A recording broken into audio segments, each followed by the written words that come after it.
My family of origin is, I was explaining before we started, is they're very nice people. I'm sure like your people, right? And 65% of Americans live paycheck to paycheck. And that was my experience, right? I watched them fight about money. I watched them fight about the cost of my sneakers. If the transmission went out, my dad would have to get a second job delivering pizzas for 8 months to be able to pay for the $900 transmission. So they're just like, I'm noticing heads nodding. So they're just like salt of the earth type people, but completely financially illiterate. So they would say things to me like, well, you know, you should pay the credit card a little bit over time because they actually like that. I'm like, that makes no fucking sense at all. Or they wouldn't pay their taxes because they were afraid because they had back taxes. So they didn't want to buy a house because they were afraid if they did that, then the IRS would come after them. That bothered me because I was like, wait a minute, like I showed up fully and completely and like you didn't do your part. And I didn't like being dependent on somebody.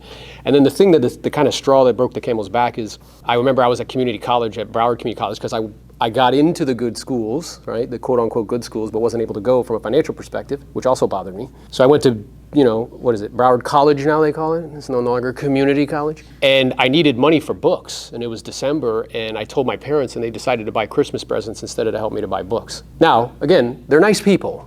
I don't want to paint them in a light like they're terrible. They just thought that made more sense, but that bugged the shit out of me. So I said to myself, look, I don't know what the way is, but I'm gonna either find the way or make the fucking way. But I didn't know what the way was. I thought I knew the way.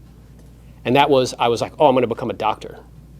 Now I would like to say that was like out of benevolence because I wanted to help humanity. No, I thought they made the most money. And I would take these personality profile tests, right? And they would tell me like, you know, they try to tell you in school like what you want to be. And I would try to like will them with every fiber in my body to say surgeon. Because I looked at the list and that's who made the most money. But every time I took those fucking tests, you know what it would come back? Salesperson. And I was like, nah, bro, like get that away from me, right? And then I was at the University of Florida and there was a guy giving a talk. He was one of the richest people in Gainesville. He owns the largest gym in Gainesville. He had a helicopter, like a plane, like all that shit. So, okay, he's speaking, I want to hear what he's talking about. He was talking about a book called Think and Grow Rich. His talk was cool, but it was who else was there? There was a very attractive female real estate agent who's talking about real estate. And like you, I was like, maybe real estate's the vehicle for me, right? And I remember I reached out to her, and then I ended up getting connected with a broker, and I figured like, well, if real estate, I would obsessively read books about wealth because that was the goal and objective. Not really for me, but to be able to provide for people that I love and care about and to have autonomy to do what I want, where I want, with who I want, how I want. A lot of us have the false misperception that it buys you status. How many people do you know have a lot of money that aren't really happy? A lot. It's limited in its capacity, but what it can do is it buys choices, options, freedom, good education, good medicine. Have you ever been in a situation where somebody in your life needs help and you're not able to help them?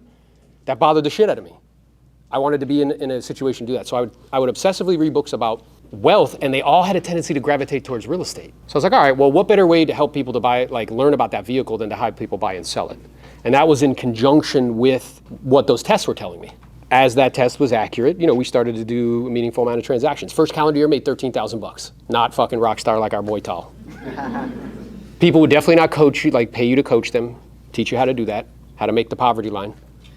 They wouldn't put you on a podcast because I didn't have an accurate assessment of reality what the business was. Once I got that accurate assessment of reality, that the money's not in the service and the selling of the service, we were off to the races. 17 deals, 50 deals, 75, 89. It took me 5 years to get to 100 and 4 more years to get to 200. But the thing that I noticed is a lot of the people, whether they're real estate agents, doctors, they usually have no time freedom. They're slaves to their income source. And I realized, like, as my family, like, you know, we have 2 children, Sebastian and Leon, as they got older, and I wanted to spend more time. Anyone besides me want to spend more time with their kids? Yeah, what stops you? I need money! That's what the fuck you need. You see what I'm saying? So I was like, wow, man, like this isn't, I'm the Heisman Trophy winner of listing property. I'm working 70, 80 hours a week. And when you do that, you can have anything you want, but you can't have everything. So when you're working 70, 80 hours a week, what does that do to relationships? What does that do to your health? What does that do with friendships? It all fucking goes away. So I was like, well, okay, wait, there's gotta be a better way. So I understood I need to be taking the money that I'm earning and buying back my time. And the way you buy, not Gucci, not Prada, not Rolly, you guys do it in the wrong order. When I see somebody with this, I'm like, bro, you don't even own your own time. How long could you not work and your family still continue to operate? Housing, transportation, food, and insurance. So I started to see this, and I noticed a lot of my peers who were very successful not have a lot of residual income. So then I became obsessed with this idea of investing. And it started with individual, single family. Yes. I'm going to cut you off. Yeah, and then it continued with now syndications. If we give him the mic for too long, It'd be all day. we will not leave, okay? We love to hear you speak. Yeah, no, you're good.